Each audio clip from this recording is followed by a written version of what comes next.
অফিসের জন্য বেরোচ্ছি তো এটা লাগিয়ে দিই। চা করে দিচ্ছি। চাটা বাইরে খেয়ে নেব।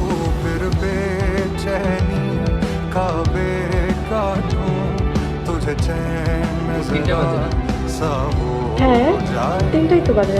আমার অফিসের অক্টোবর 2015 ফাইলটা কি ড্রয়ারে রেখে এসেছি? কোথায় তো পাচ্ছি না। আচ্ছা ঠিক আছে। হ্যালো শুনো। হ্যাঁ, রাখি। ওকে। কি আপনার এক্স গার্লফ্রেন্ড ফোন করেছিলেন? আপনাকে নিয়ে অনেক কিছু বললেন। বাদ দাও সব। কি করতেছ তুমি? এত বেশি নামো না। কেন করতেছ? তুমি এসব কি করতেছ? তুই কেন করতেছ? হ্যাঁ? এসব পাগলামি মানে কি? আমি তো সে ঝুলাচ্ছি।